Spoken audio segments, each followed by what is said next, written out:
как зеркало, отражает она целую эпоху со всеми невзгодами и радостями, потерями и открытиями, страхами и геройствами. Столетию журналистики в Республике Коми посвящается. 10 июня 1918 года. На улицах Усть-Сысольска оживление.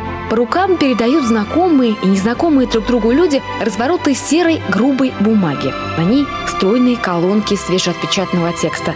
Вверху крупными буквами «Зырянская жизнь». Это первая в истории Коми-края газета. Общественно-политическая, экономическая и литературная. Так тут же представляется она своим читателям и сразу заверяет, что выходить с этого дня будет не реже 2 раз в неделю и рассказывать о всех изменениях, которые происходят в молодой Советской Республике. А после не единожды газета поменяет свой облик, содержание и даже название. Останется неизменным точно только одно – отражение на страницах настоящей жизни Коми-края. Товарищ, ты слышишь тревожный звон, зовущий к грядущей славе. Слышишь в нем голос разбуженный свой, всех тех голоса, кто с нами. Именно на страницах газеты впервые опубликовывает свои стихотворения на коми-языке Виктор Савин. В 1918-м он, молодой и амбициозный, получает должность делопроизводителя в уездной чрезвычайной комиссии по борьбе с контрреволюцией и саботажем. Работа в госструктуре сложна и однообразна, а душа поэта просит ярких красок. Выплеснуть их, хоть и черным печатным шрифтом, удается в зырянскую жизнь. Тем временем печатное слово из Усть-Сысольска пробивалось до самых отдаленных сел и деревень. 10 октября 1920 года в Большом Печорском уезде, оторванном от центра сотнями километров, вышла в свет газета «Красная Печора». Первый ее номер прочитает сам Ленин, напишет и личный ответ. Спасибо, дорогие товарищи, за присланную газетку «Красная Печора». От души желаю вам успеха в нашей трудной общей борьбе с хозяйственной разрухой, темнотой и невежеством. Пусть эта маленькая газетка послужит светлым началом грядущего рассвета этого далекого и холодного края. А уже через 3 года в Усть-Сысольске будет построена первая радиостанция. Она предназначалась для связи с отдаленными Коми-районами, там, где не было телеграфной связи, и соседними городами Архангельском и Вяткой. В 9 часу начали разговаривать с Вяткой. В окно глядел дождливый вечер, в комнате шумел и пищал аппарат. И не верилось, что где-то там, в Вятке, нас могут слышать и понимать. Потом стали слушать мы, и Вятка ответила. Она ответила, что слышно нас хорошо, что тон искового передатчика высокий, но слушать мешают атмосферные разряды. Днем рождения республиканского радио назовут 25 октября 1931 года. В эфир выйдет первая радиопередача, причем на коми-языке. Постановление обкома ВКПБ Коми от 24 октября 1931 года. Визингскому, Усть-Вымскому, Старожевскому и Троицко-Печорскому райкому ВКПБ изыскать средства и необходимое оборудование для издания собственных газет. Определить их название, подготовить специалистов-редакторов и типографских работников до 1 декабря 1931 года.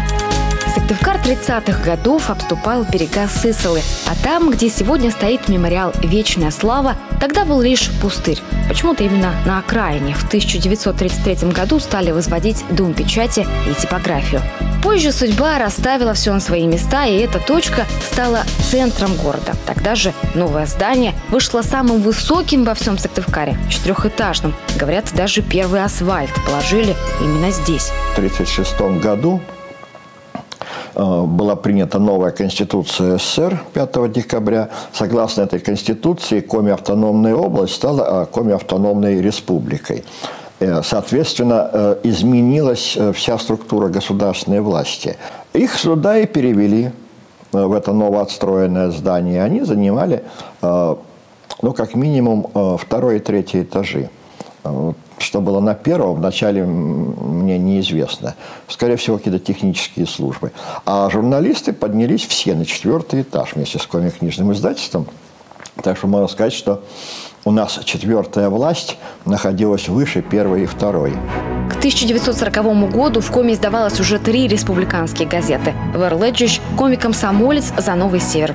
А еще журнал «Ударник» и 15 районных печатных изданий. Они были невероятно востребованы. Советские газеты выходили огромными тиражами. Не отставали по популярности и книги, выпускаемые Коми издательством. Больше сотни за год, почти 800 тысяч экземпляров. И практически все на Коми языке. 1941 год, 23 июня. На второй день войны в газете «За Новый Север» опубликована резолюция митинга трудящихся города Сыктывкара. Чувством беспредельного возмущения встретили трудящиеся Советского Союза весть о неслыханном разбойничьем нападении германского фашизма на нашу страну. Содержание газет в тот период, безусловно, изменилось. Больше патриотизма, больше громких заголовков. Появились первые военные очерки. Что-то вроде рассказов, только невыдуманных. Героями становились простые люди. Эти замечательные подруги с предприятий и организации Сыктывкара с большим энтузиазмом изучают санитарное дело. Они усиленно учатся, чтобы быть готовыми по зову партии и правительства выехать на фронт, оказывать первую помощь раненым или работать в военном госпитале. Одноэтажный деревянный военкомат располагался напротив Дома печати. Оттуда дорога на фронт началась для многих сыктывкарцев. В их числе были и журналисты. 12 героев, приравнявших перо к штыку с полей сражений, так и не вернулось. В послевоенные годы тиражи прессы увеличиваются. «Красное знамя» выходит каждый день, даже в воскресенье. Поставлена задача правительством страны, чтобы все газеты, областные, союзные, приходили к горожанам, прежде всего, уже в утренние часы, чтобы человек, выходя, скажем, на завод, на фабрику, в контору, он уже утром из почтового ящика вынимал свежую газету. В каждом районе с развитием Коми СССР, освоением богатств края появляются свои газеты. К началу 60-х их число переваливает за 30. 1958 год – заполярный город шахтеров. Именно здесь, а не в столичном Сыктывкаре, была организована первая телевизионная студия. Через 2 года такая же в Ухте, а 2 июля 1964 года уже в столице республики открывают телецентр. Ленточку перерезает секретарь Коми обкома КПСС Иван Павлович Морозов. Именно так, уверенно и смело рождается из печатной журналистики республики телевизионная. В 1992-м республиканское телевидение войдет в состав Всероссийской государственной телевизионной и радиовещательной компании и назовется «Голосом республики» Коми-Гор. Многие программы, они были со словом «впервые». Впервые у меня прошел прямого эфира 11 часов телемарафона «Сопричастность». Такого не было, и до сих пор, по-моему, никто не побил этот рекорд. Поистине исторические события находят отражение в те годы на страницах газет, в эфире радио и телевидения. Золотой эпохой назовут позже печатники 60-е, 80-е. Печатное слово ценилось наряду со словом законодательным. Ко мнению журналистов зачастую прислушивались даже партийные органы. Очень ждали читатели позитивной, конструктивной, профессиональной критики. И эта критика тут же... На эту критику реагировали партийные комитеты, партийные органы. У нас был в республике единственный настоящий фельетонист – Анатолий Иванович Смирнов. Я еще должен вспомнить фамилии других хороших профессиональных журналистов. Людмила Федоровна Зыль, Виктор Иванович Демидов, Геннадий Михайлович Турьев, Виктор Макаров. Ну и многие-многие другие. От газет республиканских не отставали и районные. Они из года в год увеличивали тиражи. По сути, на местах, в коми-селах, каждая семья выписывала свою районку, создавать которую местным журналистам приходилось непросто. По району ездили на лошадях. Был у нас Федор Канев, такой дядька добрый. Вот он нас возил. Потому что, тогда машин было мало. Газета стоила 2 копейки. Тиражи газеты, тираж «Красной Печоры» был 5000. Но тогда тираж республиканской газеты «Красное знамя» был под 200 000. Вообще, в те годы журналистский промысел был ярким примером трудового героизма. Корреспонденты выезжали на строительные площадки, лесные делянки, даже в экспедиции геологов, не обращая внимания на возникающие бытовые неудобства. Если требовалось, газеты в удаленные уголки Коми-края доставляли по воздуху, а если случалась нелетная погода, пробиваясь через непогоду и бездорожье на вездеходах. Свежие номера читателям должны были быть доставлены в срок. Зачастую печатались газеты в нескольких десятках, а то и сотнях километров от редакций. Скажем, Усинская «Новь» в свое время была вынуждена прибегать к услугам печорской типографии. И если не летел в ту сторону самолет, газетчики добирались по зимнику. Я снарядил своего зама, нашел ему тулуп, но также потеплее оделся водитель. Мы нашли вязанку дров в случае аварии, чтобы можно было спасаться у костра. 170 километров по зимнику. Естественно, пропуск милиции надо было взять, чтобы пропустили. И таким образом, через 3,5 часа машина была уже в Печоре. Заместитель меня отзвонил и сказал: мы на месте. Я облегченно вздохнул. Чорніта Сыктывкар. Коми автономной Советской Социалистической Республики, столица. Наравне с печатным словом развивается и радийное. На смену исключительно студийным эфирам приходят репортажные. Корреспонденты, привозя материал с командировок, стараются передать атмосферу развития новых городов, районных центров, настрой, царящий в трудовых коллективах. Благодаря первым диктофонам в эфир выходят выразительные и невероятно эмоциональные работы. Михаил Александрович Ганов, корифей радио, он объездил всю республику с этим магнитофоном. Сколько он мог привезти с одной командировки, это уму непостижимо. Он съездит на 2 дня, привезет там горы материалов, из которых потом превращались в радиопередачи на коми-языке.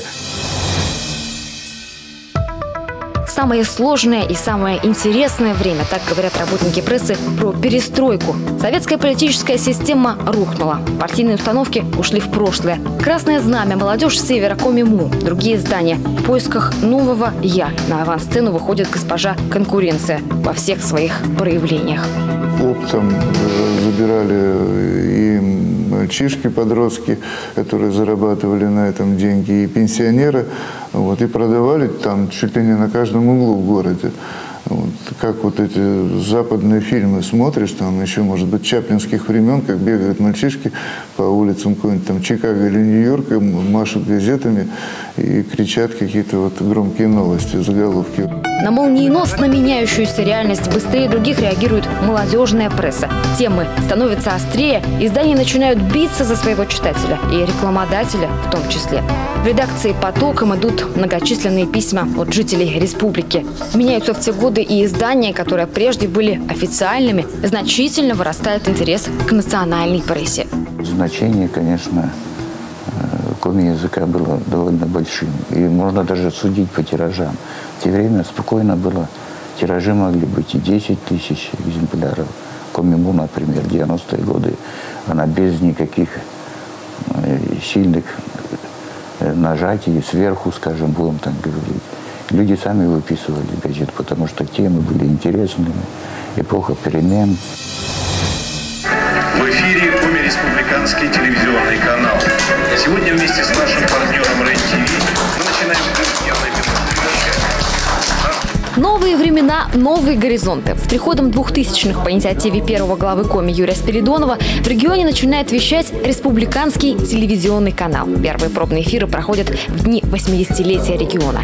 Телеканал получился ярким, насыщенным, а еще звучным. Именно так позже назовут его телезрители. В переводе на коми – Юрган.